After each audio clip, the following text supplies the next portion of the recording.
Hello, नमस्कार बच्चों।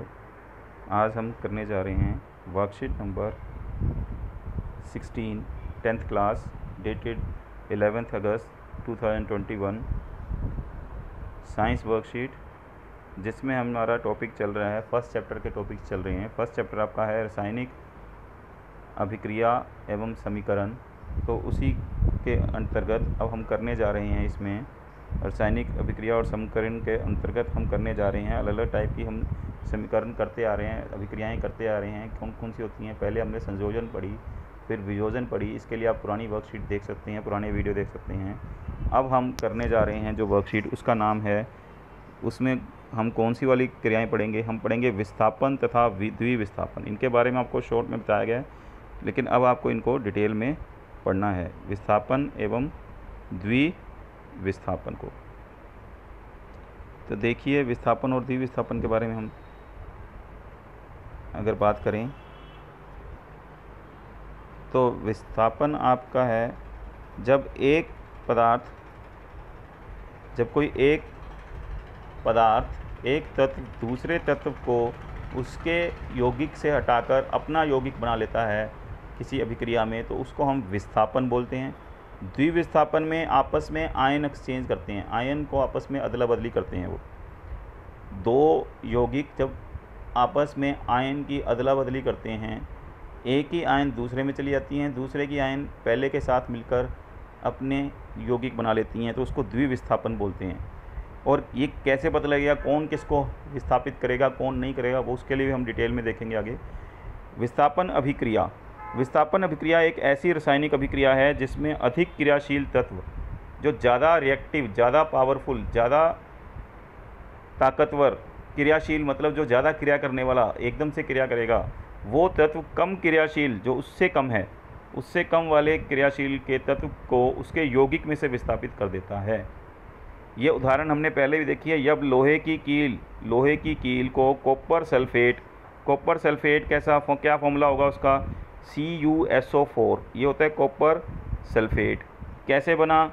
Cu copper का चिन्ह है, तांबे का, SO4 एक आयन है, सल्फेट आयन।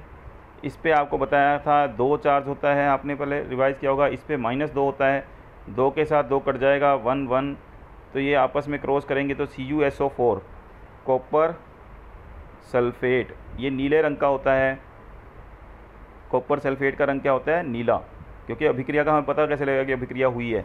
तो हमने बताया था उसमें रंग में परिवर्तन, ऊष्मा में परिवर्तन, या ऐसी चीज़ों से हमें पता लगता है कि रंग में मतलब अभिक्रिया हुई है, रासायनिक अभिक्रिया हुई है। तो इसमें कौन सी है?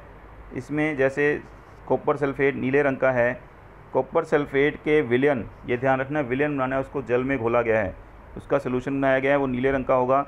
उसमें हम लोहे की कील जब डालेंगे, लोहे का फॉर्मूला, आयरन का चिन्ह Fe, लोहे की कील में लोहा होगा, उस लोहे का जब चिन्ह क्या है? आयरन का Fe। तो अब इसी चीज़ को हम अभिक्रिया के रूप में लिखेंगे, तो एक शब्द हो गया। अब इसको अभिक्रिया को हमने लिखना है रासायनिक समीकरण के रूप में, तो कैसे लिखेंगे? Fe, आयरन, लोहे की कील हमने डाली किसमें? कॉपर सल्फेट, CuSO4 का विलयन पानी में तो एक्वस, AQ का मतलब एक्वस। रंग कौन सा है इसका? नीला। हमें पहचान करने के लिए नीले रंग का है ये। Fe जो होता है आयरन, आपको पता है काले ग्रे रंग का होता है, ब्लैक ग्रे रंग का। ये होगा सॉलिड, यहाँ लिख देंगे सॉलिड, ठोस। कीलें तो ठोस होंगी। फिर हम लगाते हैं एरो, जो इसमें क्रिया दी गई है, एरो लगा के आपको आएगा एरो लगाएंगे तो ये बन जाएगा FeSO4 + Cu। अभिक्रिया के बाद क्या हुआ? क्योंकि लोहा जो है वो कॉपर से ज़्यादा, तांबे से ज़्यादा क्रियाशील है, तो उसने तांबे के यौगिक, कौन सा यौगिक? कॉपर सल्फेट, जो नीले रंग का था, तांबे के यौगिक के विलयन में से तांबे को हटा के लोहे ने अपना यौगिक बना लिया FeSO4, जिसको हम बोलेंगे आयरन सल्फेट, जो कि कौन से रंग का होगा? आपको पता कैसे लगेगा कि ये बना है इसका? क्योंकि रंग होता है हल्का हरा, तो वो नीले रंग का जो घोल था वो हल्के हरे रंग का बन जाएगा, और तांबा बाहर आ जाएगा। तांबा बाहर कहाँ आएगा? वो कील के ऊपर चला जाता है। जो तांबा यहाँ से बाहर निकला वो जब कॉपर बाहर निकला वो कील के ऊपर अपना एक कलर बना लेता है। जो लोहे की कील ब्लैक ग्रे रंग की होती है तो उसमें तांबे का कलर आता है। तांबे का कलर आपने देखा है गोल्डन ब्राउन कलर का, सुनहरी भूरा, तो इससे हमें पहचान आती है। तो ये एक विस्थापन अभिक्रिया की उदाहरण है। विस्थापन कैसे? क्योंकि विस्थापन में क्या होता है, अधिक क्रियाशील धातु, ज़्यादातर धातु में और धातु करते हैं, अधिक क्रियाशील धातु या तत्व कम क्रियाशील तत्व को उसके यौगिक में से हटा के अपना यौगिक बना लेता है। पहचान कैसे ही हमें विक्रिया में कुछ ना कुछ तो निकलेगा। उसमें से नीला रंग था, ये रंग अब रंग चेंज हो गया, इसमें हरा रंग हो गया। क्यों हो गया ऐसा? क्योंकि कॉपर की तुलना में आयरन या Fe लोहा अधिक प्रतिक्रियाशील या अभिक्रियाशील होता है। इसी तरह और देखेंगे हम, इन्हीं उदाहरणों से हम पता करते हैं कौन किससे ज़्यादा अभिक्रियाशील है। बाद में हम इनकी अभिक्रियाशीलता या प्रतिक्रियाशीलता सूची बनाएंगे। जिंक एक धातु है, जिंक Zn जिसका चिन्ह है, वो कॉपर सल्फेट के विलयन में से CuSO4 में से कॉपर को हटा देता है और अपना घोल बना लेता है ZnSO4। जिंक सल्फेट का यौगिक बना लेता है और कॉपर बाहर चला जाता है। इसका मतलब लोहा जो है वो कॉपर से ज़्यादा क्रियाशील है, जिंक भी कॉपर से ज़्यादा क्रियाशील है। इसी आधार पे एक क्रियाशीलता सारणी बनाई गई है, धातुओं की क्रियाशीलता सारणी यहाँ बनाई गई है। देखिए, इसमें इनको याद करने के लिए भी आसान तरीका बताया गया है। काशी इनका नाम नहीं है, सिर्फ याद करने के लिए। काशी, नाथ, का, माली, आलू, ज़रा, फीके, पकाता है, क्योंकि होगा एजिड। एजिड मतलब हम बोलते हैं एजिड, इसको याद कर सकते हैं हम। काशी, काशी का से के, काशी के। नाथ, नाथ एन से सोडियम Na। फिर काशी नाथ का से कॉपर कैल्शियम, कैल्शियम से Ca। काशीनाथ का माली एम से मैग्नीशियम Mg, मैग्नीशियम ले लिया। माली ज़रा, आलू से Al आलू एल्युमिनियम। फिर ज़रा से Z ले लिया उन्होंने, Z जिंक। ये ऐसे अभिक्रियाशीलता सूची इसकी बनेगी, दोबारा बनाते हैं। काशी के से का किसका होता है? पोटाशियम का। सबसे क्रियाशील इनमें से कौन सा हो गया फिर? पोटाशियम। इस तरह से हम चलेंगे। नाथ N से Na सोडियम ले लिया इन्होंने। का Ca कैल्शियम। माली Mg मैग्नीशियम। आलू ए ल थे, ए और एल से बन गया एल्युमिनियम। ज़रा ज होता है Z, ज नहीं है ज से Zn जिंक। फी के Fe आयरन। प से Pb ले लिया, Pb लेड। है ह से हाइड्रोजन अधातु है फिर भी इनमें रखी हुई है, उसका भी कारण बताएंगे। हाइड्रोजन बीच का मार्क है, उससे ऊपर के धातु उससे नीचे के। फिर क्योंकि क से फिर कॉपर Cu। ह से Hg मरकरी। एजेड Ag, इससे भी नीचे होता है सोना Au गोल्ड। ठीक है। काशीनाथ का माली आलू ज़रा फीके पकाता है, क्योंकि होगा एजिड, ये लिखा हुआ है। क से के पोटाशियम, काशीनाथ Na सोडियम, का Ca कैल्शियम, माली M से Mg मैग्नीशियम, आलू Al एल्युमिनियम, ज़रा Z से जिंक, Zn से जिंक बन गया। ज़रा फीके Fe आयरन, पकाता P से Pb ले लिया लेड। है से H बीच में आ गया हाइड्रोजन अधातु जो है। फिर आएगा क्योंकि क से कॉपर Cu। होगा Hg, H और G, ह और ग Hg होगा, तो उससे Hg mercury. Edged Ag silver चांदी। लास्ट में गोल्ड है, सबसे कम क्रियाशील जो इसमें आता है। तो ये धातुओं की सारणी है। तो ये वाला इसका मतलब है, जो पोटाशियम है वो सोडियम से ज़्यादा क्रियाशील है। पोटाशियम सोडियम को हटा सकता है, पोटाशियम अपने नीचे सबको हटा सकता है। सोडियम पोटाशियम को नहीं हटा सकता, पोटाशियम उससे ज़्यादा अभिक्रियाशील है, लेकिन सोडियम नीचे वाले सबको हटा देगा। इसी तरह आपके पास आ गया ये कैल्शियम अपने नीचे वाले सबको हटा सकता है। आयरन जैसे देखो यहाँ आयरन है, आयरन से कॉपर से ज़्यादा पावरफुल है तो कॉपर को हटा देगा। जिंक भी कॉपर को हटा देगा। जिंक आयरन को हटा देगा, एल्युमिनियम जिंक को हटा देगा। इसीलिए एल्युमिनियम और जिंक की कवरिंग उस पर करी जाती है। जिंक कम क्रियाशील है। आयरन की जो लोहे की पाइप होती है उसमें जिंक लगा होता है। आपने लोहे की पाइपें देखेंगे तो सफ़ेद रंग का जो उस पर सिल्वर चांदी जैसे रंग का लगता है वो पाइप, इस पर वो जिंक की कवरिंग होती है। यह तत्वों की प्रतिक्रियाशीलता आसानी आप याद कर लोगे जिस तरह से आपको बताया है।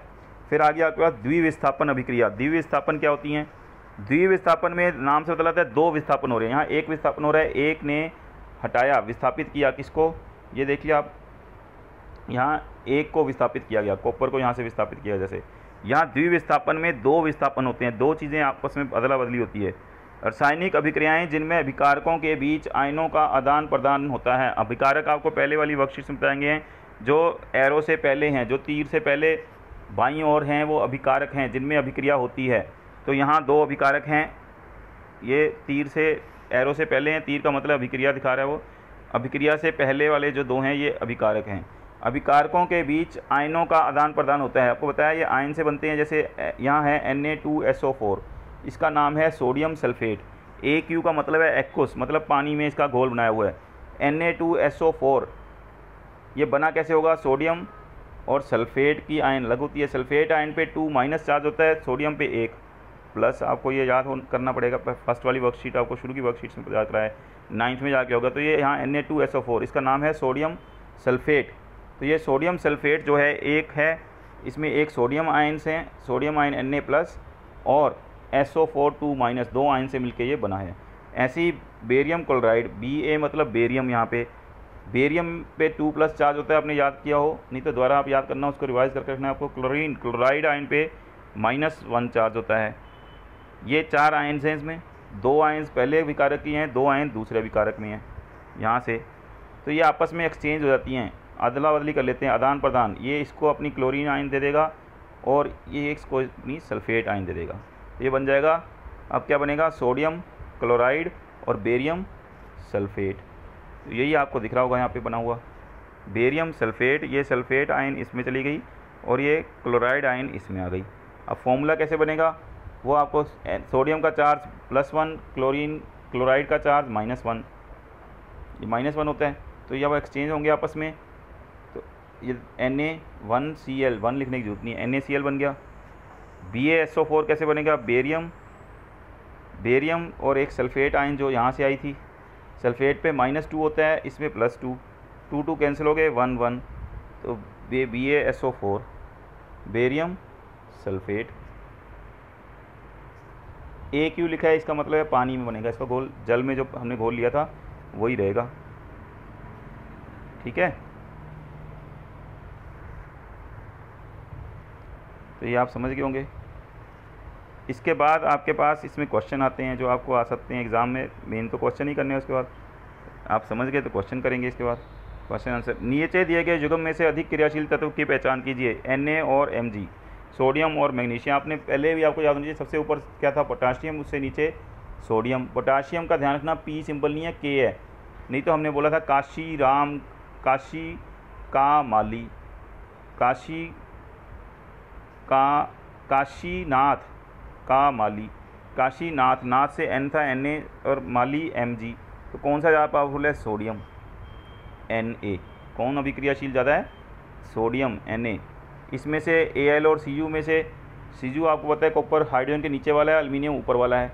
वैसे अगर उससे जा करोगे काशीनाथ का माली आलू में Al ज़रा फीके पकाता है के बाद आता है क्यों? उसमें कॉपर आया था, हमने बताया था Cu से। तो इनमें ज़्यादा कौन सा है? एल्युमिनियम। अभिक्रियाशील ज़्यादा कौन सा है? एल्युमिनियम। इसमें ज़्यादा कौन है? सोडियम। अब कॉपर और जिंक और एल्युमिनियम में से कौन सा ज़्यादा है? आप थोड़ा अगर कंफ्यूज हो जाओ तो इसको ईजिली आप याद कर सकते हो। वही वाला आपको बताया, काशीनाथ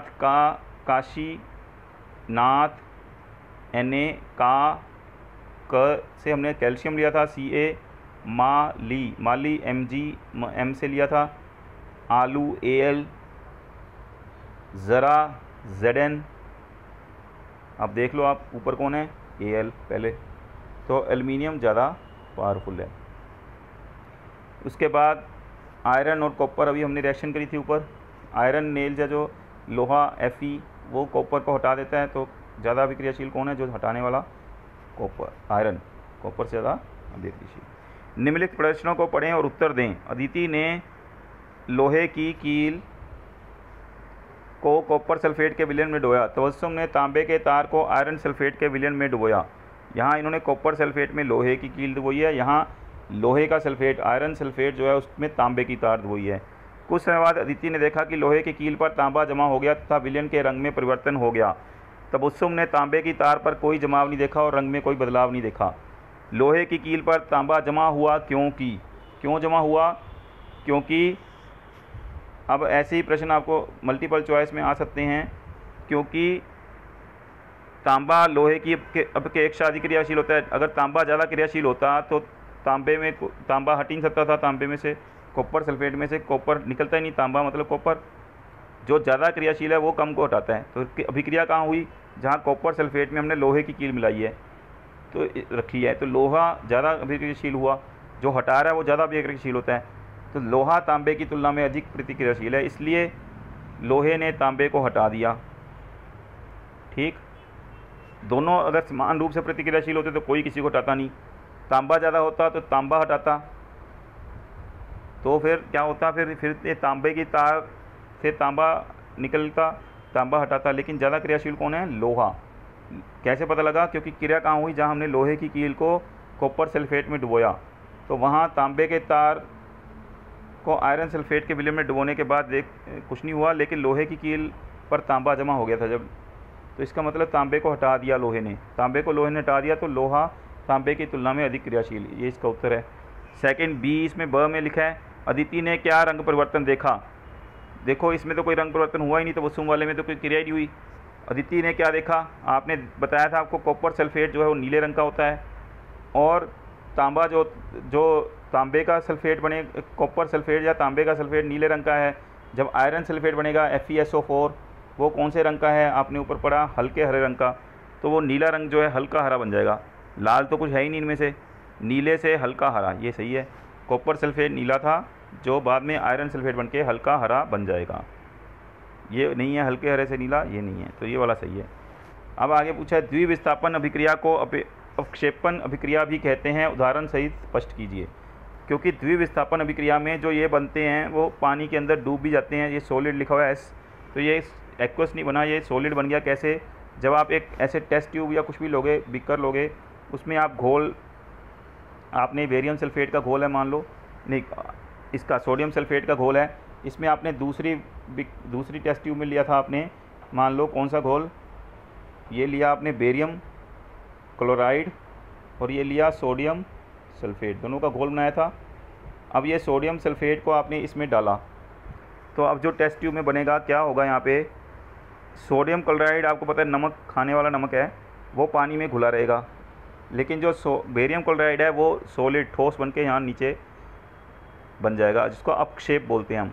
अपक्षेप, बेरियम सल्फेट का क्या बनेगा? अपक्षेप, जो पानी में घुलनशील नहीं है वो पानी से बाहर आ जाएगा। पहले दोनों घुले हुए थे, बेरियम क्लोराइड भी घुलनशील है, सोडियम सल्फेट भी, दोनों पानी में घुले हुए थे। जब हमने इनको मिक्स किया तो ये बन गए सोडियम सल्फेट क्लोराइड और बेरियम सल्फेट। बेरियम सल्फेट यहाँ अपक्षेप बन के बाहर आ जाएगा। इसी तरह की क्रिया आपके बुक में लेड वाली दी है, लेड नाइट्रेट वाली, तो वो भी आप देख सकते हैं। तो ये उदाहरण सहित आप स्पष्ट कर सकते हैं जो आपको यहाँ बताया गया पहले। ये इसका उत्तर आपने लिखना है। रासायनिक अभिक्रिया जिनमें अभिकारकों के बीच आयनों का आदान प्रदान होता है द्विविस्थापन कहलाती हैं। जब हम बेरियम क्लोराइड, ये उदाहरण है उसका लास्ट वाले आंसर का, जब हम बेरियम क्लोराइड में सोडियम सल्फेट विलयन मिलाते हैं, हम देखते हैं एक सफ़ेद पदार्थ जो पानी में अघुलनशील है, वो सफ़ेद पदार्थ है ये बेरियम सल्फेट जो सॉलिड है अघुलनशील। बनाने वाले इस अघुलनशील पदार्थ को हम अपक्षेप कहते हैं। जो बनाए कोई भी अभिक्रिया जो अपक्षेप उत्पन्न करती है अपक्षेपण अभिक्रिया कहलाती है। बेरियम सल्फेट का सफ़ेद अपक्षेप सल्फेट और बेरियम की अभिक्रिया से बनता है, और अन्य उत्पाद इसमें सोडियम क्लोराइड है। तो ये वाला आपको इसमें लिखना है उत्तर, जो आपका तीसरे वाला है। Thank you for watching. इसको आप सब्सक्राइब कर लीजिए जिसने भी सब्सक्राइब नहीं किया, और बाकी बच्चों को भी आप बता सकते हैं ये चीज़ कि वो इसमें से देख के आपका सारी चीज़ें कर सकते हैं। Thank you. आगे भी आप अपना तैयारी करते रहिए। एग्ज़ाम आपको पता है नवंबर में होने वाले हैं, तो नवंबर में आपको एग्ज़ाम करने हैं। एग्ज़ाम की तैयारी आप कर लें अपनी,